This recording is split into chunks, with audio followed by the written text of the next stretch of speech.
If you've ever seen competitive Super Smash Bros. Melee, you've probably heard the meme, no items, Fox only, final destination. And if you decided to then dive headfirst into that wonderful world of competition, you would have come to the harrowing realization that they kinda weren't kidding.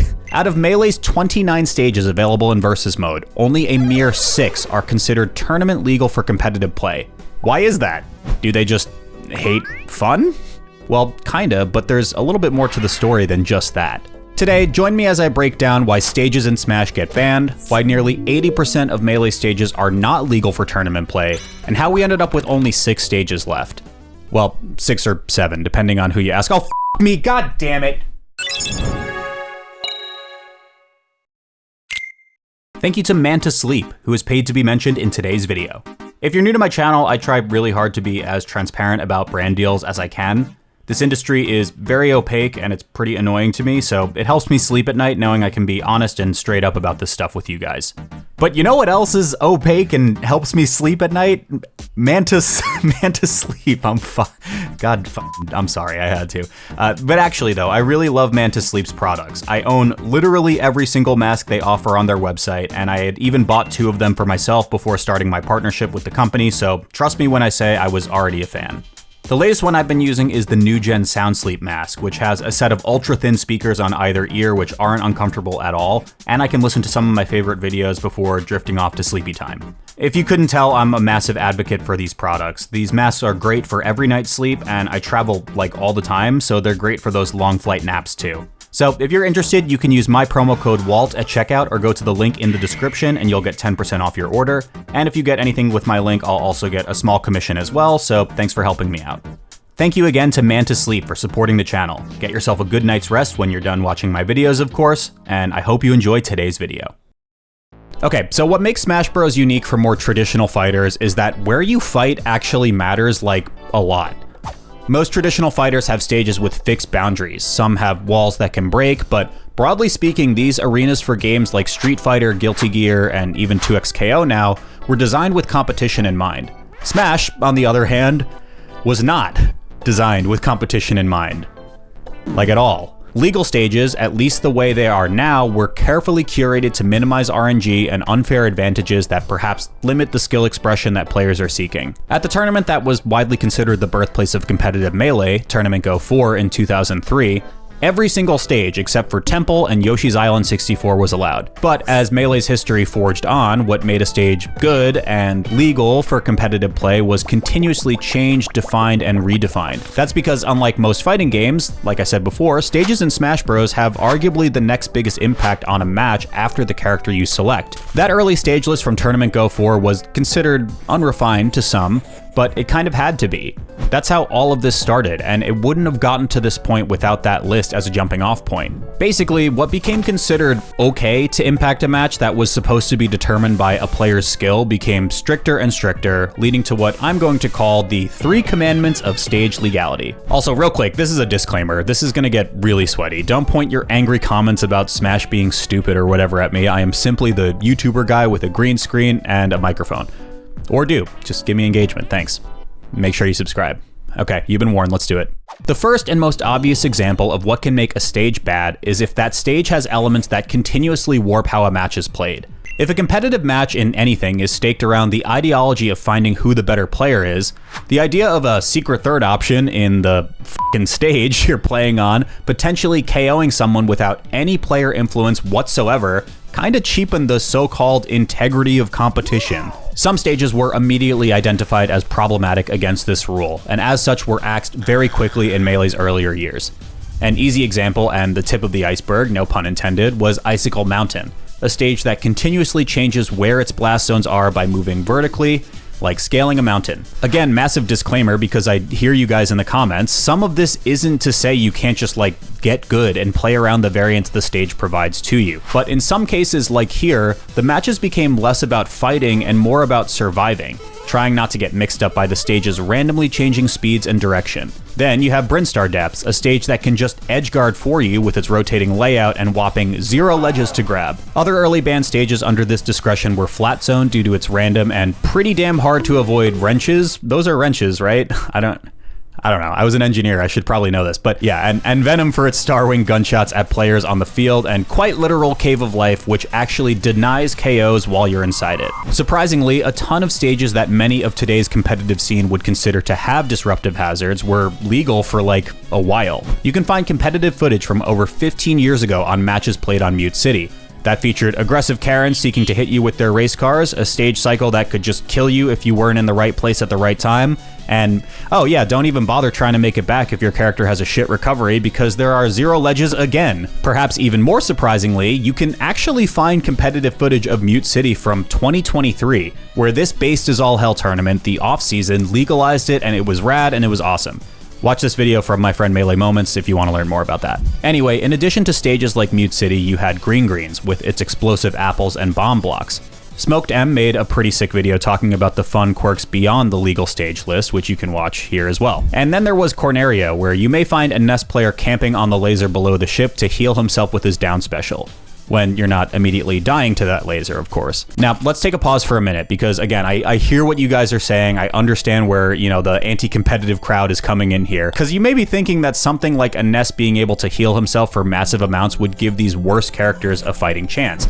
And I think that's a totally fair point. But I think the issue with most of these stages was that the abuse of certain stage mechanics like this could turn competitive gameplay into an unwatchable mess, to the point where it was like almost not competitive at all. Do these advantages still exist in some capacity on the current legal stage list? Yes, absolutely. Marth is disgusting versus characters like Fox and Falco on Final Destination because he can chain grab them to infinity. Floaty characters like Jigglypuff, Peach, and Samus are good on Dreamland because they can survive for much longer. Falco is great on Yoshi's Story versus those floaty characters because they can't survive for much longer. I think you get it. While some of these stages were given the boot faster than others, there were still stages deemed as disruptive that remained legal for about a decade. For example, Brinstar, with its rising lava floor that occasionally gets rid of the bottom blast zone, was legal all the way into Genesis 2. 9 years since Melee's first competitive tournament. But with that being said, a whopping 12 stages fall under extreme hazards, already disqualifying over a third of Melee's stage list. Rule number 2, permanent walk-offs. A walk-off, or a stage where you can quite literally walk into the blast zone and off your stock, are not used in competitive play. This one is for multiple reasons, so strap in. Competitive Smash is a game that necessarily requires players to recover, and that offstage play is a key dynamic to how the game is played. Is that alone enough to justify removing any stage with a walk-off? Well, no, not really. One of the biggest reasons they're widely considered bannable in competitive play is because they promote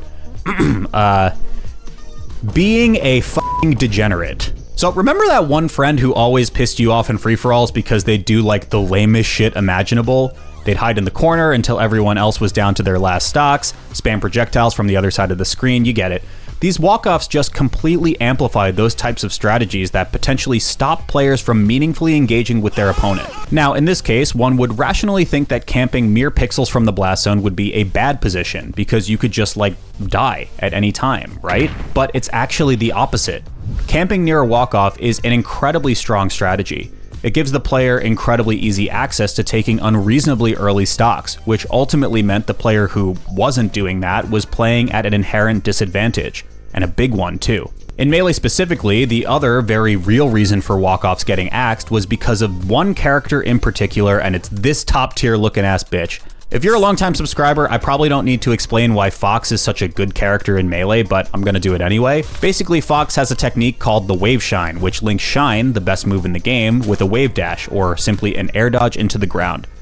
I won't get super nerdy here, but Fox can jump out of Shine starting on frame 4, and maybe you can see where I'm going with this, but if there's a walk-off, that means a Fox can just theoretically chauffeur most any opponent right into a nearby blast zone with a few inputs. On stages with walls, even a currently legal one like Pokémon Stadium's Fire Transformation, you can just do this Wave Shine infinitely against it until you decide it's time to take the stock. On stages with both, like On It, this was especially egregious.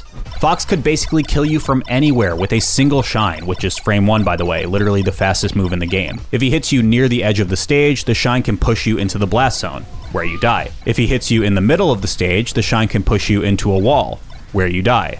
eventually. As you can imagine, these stages with walk-offs were banned pretty quickly. Cross off another 3 stages from the list. Okay, this last rule is going to seem a bit subjective. In fact, all of them probably seem a bit subjective, but stick with me for a second. In an ideal world, the players who are fighting to be the best are actually fighting each other. At the end of the day, if the players who are competing aren't having fun, then what's the point of even playing to begin with? Sure, Temple is one of the greatest battle arenas of all time, don't get me wrong, but it's a really fun stage to play casually with your friends. Imagine if you had to fight a fox running away all game and shooting lasers at you, never actually trying to fight, then running to the bottom fight club where they can live forever. Or fighting someone on 4-side while they infinitely wall jump between buildings like f***ing Miles Morales. Or a fox sitting at the farthest cloud of Yoshi's Story 64 and once again laser camping you. It's not exactly the most engaging play in the world for both the players and the spectators. Now, sure, you could argue that these strategies are available to both players, but that's kind of the point of this commandment. If basketball didn't have a shot clock and instead turned into a game of who can hold on to the ball until the last second and grab a layup to win, you as a spectator may not want to watch that. Or maybe you would. I don't know what you like, but I probably wouldn't. The point is, for this rule, some stages were banned pretty quickly because they straight up detracted from the enjoyment of players and spectators. It's difficult to both pretend we're running a legit tournament and pretend we're enjoying watching a legit tournament when both players are acting like complete degenerates instead of playing the damn game.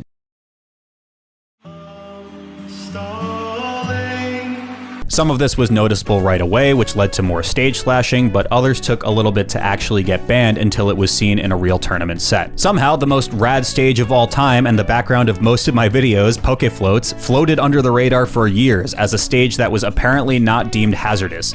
It was banned after Genesis, where Armada would camp hard against his opponents. Similarly, Rainbow Cruise was miraculously legal for a decade as well, and was promptly banned after PPMD picked the stage against Mewtwo King at ROM 3. But then there was Kongo Jungle 64. Sure, this stage had some jank. You can recover through the stage, there's a barrel at the bottom that can help you get back to the stage, but the overall layout seems fine, at a glance at least. However, those 2 platforms at the top are deceptively high. High enough that most characters in the cast can't reach them without using their double jump. The only other way to get there without burning that resource was by going to one of the circling platforms in the middle first, which was often slower, reliant on the cycle of the platform movement, and still required you to jump, so it wasn't great. There's an infamous set where Pink Shinobi hung out on the top platforms with Peach, and you can see in real time how difficult it is to interact. But truth be told, this stage was only really removed because no one ever really picked it or wanted to play on it for that matter. This last commandment takes off an additional 7 stages, leaving us with the big 6 that have defined Melee for over a decade now. For an outsider looking in, they might see Melee's current competitive stage list and think it looks incredibly unbalanced. I mean, 2/3 of the legal stage list have an identical triplat layout after all, but the Big 6 stage list, in my opinion, is extremely elegant. Every stage is incredibly unique in function despite a handful of them looking similar. Battlefield is pretty much the de facto standard starter stage here, 3 platforms, relatively standard blast zone, the works. Dreamland 64 has huge blast zones, making it take much longer for characters to find kills, especially off the top. It also has a semi-RNG mechanic in Wispy that can occasionally blow wind to slightly impede some movement and also cause like one of the jankiest glitches in Melee, but I don't have time to get into that today. It was never enough to consider it part of the bannable stages, and it's honestly just too good of a stage to take away. By contrast, Yoshi's Story is the smallest of all the legal stages. Its platforms are squeezed a bit closer, the blast zones are smaller, it has walls you can wall jump off of, there's just less real estate, which makes for a very dynamic change in gameplay despite the platform layout remaining largely the same. It also has an RNG element in Randall, a small cloud that can assist in recoveries, or if you're sick nasty enough, extend combos, but it's not actually as RNG as you may think. Randall operates on a set timer, meaning he will always appear in the same spot on a consistent cycle. And then there's Fountain of Dreams. Out of all the legal stages, this one has arguably the most RNG, but it's subtle. The side platforms on this stage also move in a random cycle, which can change the layout significantly throughout a match. Sometimes you have the roughly standard triplat layout, and on the other side you can have a stage that closely resembles Final Destination, but with a quirky little top platform. This is nerdy, so feel free to skip it if you want, but I want to explain it since we're already kind of going deep here. But the platforms can actually stop at over 1,000 unique positions. The exact different positions are hardly noticeable, but you do notice when they generally go up or down because they can mess up a player's movement, execution, or punishes. At the start of a match, the left side platform is always at a height value of 16.1521, and the right side platform is always at a height value of 22.1251. Both platforms move independently and randomly throughout the course of a game, ranging from heights of 12.3751 to 27.3751 for a total range of 15. The platforms generally move at a rate of 0.075 units per frame, but can occasionally move 0.0001 units faster or slower. And again, none of this is actually relevant to the discussion of stage legality, but I just thought it was cool, so... Anyway, Fountain also has a very deep bottom blast zone which can allow characters with strong, versatile recoveries to really thrive. So yeah, despite their similar appearances, different factors can favor different characters. The last two stages of the Big Six are pretty unique, as well as kind of controversial. Final Destination has 0 platforms, making it one of the most lopsided stages when it comes to competitive matchups. It's the stage of choice for characters who can keep you in incredibly long combos or have strong zoning capabilities. Without platforms, recovering also becomes a bit trickier too. FD has been no stranger to competitive scrutiny over the years. And last, but certainly not least, is Pokémon Stadium. In its base form, it's a 2-platform layout and is absolutely beloved by competitors. Even in other games like Project Plus, there's been conversation discussing Pokémon Stadium too. Functionally the same as Melee's Pokémon Stadium, being one of the most balanced stages ever. One that is usually the stage of choice when you and your round 1 opponent casually say, start PS2? Where Melee's Stadium gets a bit more problematic to its competitive player base and where it becomes a bit less beloved is in its transformations. I already mentioned the fire transformation and how Fox can infinite almost anyone against the evil tree of death and despair, but other characters can also rack up a ton of damage with a wall in play. If players find themselves on opposite sides of the tree when it sprouts, it can quite literally draw a line in the sand for about 40 seconds, completely halting any action that might have been going on before. The grass and water transformations are seen as generally okay for competition, but the earth and fire transformations can slow down a match completely if players camp on respective sides of the stages. Now, there was a time period where Pokémon Stadium was actually played quote-unquote frozen, meaning that the stage never transformed off of its initial layout. But then somebody called the Nintendo narcs and we had to go back to normal so they don't stop us from playing a video game or whatever, so oh well. The Big Six stages of Melee has defined its rule set for over a decade now. But the precedent on what can be considered a legal stage also affected how the games after Melee determined their stage list too. Brawl, for all intents and purposes, had a horrible selection of stages when it came to competitive play. Towards the end of Brawl's competitive lifespan in 2014, people were still playing on stages like Castle Siege, Frigate Orpheon, and sometimes even banned stages from Melee like Rainbow Cruise and Brinstar. Modern competitive Brawl stage lists are similarly shrunk down to some of Brawl's best stages, and Delfino Plaza, I don't really know why that's there, I'm gonna keep it a buck. Smash 4 adopted Melee's style of stage banning very quickly too. Early on, legal stages in Brawl like Halberd, Castle Siege, and Delfino Plaza, once again, were used. But the stage list also very quickly shrunk to 6, with even new options like Duck Hunt getting banned due to having a similar issue to Melee's Kongo Jungle 64. Smash Ultimate, well, I already made a video on that on my second channel, but the TLDR here is they arguably took Melee's commandments to their furthest extreme, shaving down 90% of their stage list and leaving about 10 of the 100 plus potential options. But despite everything, and for better or worse, the 3 commandments of stage legality are considered gospel across all titles. Nobody who is competing in anything wants to deal with random factors that can impact the outcome of their match. Nobody wants to deal with 2 players playing a degenerate game of chicken, standing by the edge of a blast zone, waiting for the other to make a mistake to kill them instantly. And nobody probably wants to deal with watching a player run away from them for the entire game on a stage that makes it impossible to catch them, whether you're plugged in against them or watching from a stream at home. Either way, I'm sure when the next Smash game comes around, if it wants to be competitive, Melee's original views on why a stage is or is not banned will probably set some of the groundwork. Also, maybe these players do hate fun, I don't know. Thanks for watching. Big thank you to Avishua Stein, Bobby Wasabi, Brent Mukai, Carter Roberts, Dark Genix, Eric is Cool, Gustavo Cantu Fernandez, James Fabman, Justin Duncan Mills, Kyle Carlin, Marshall Bradley, and Sam Wright.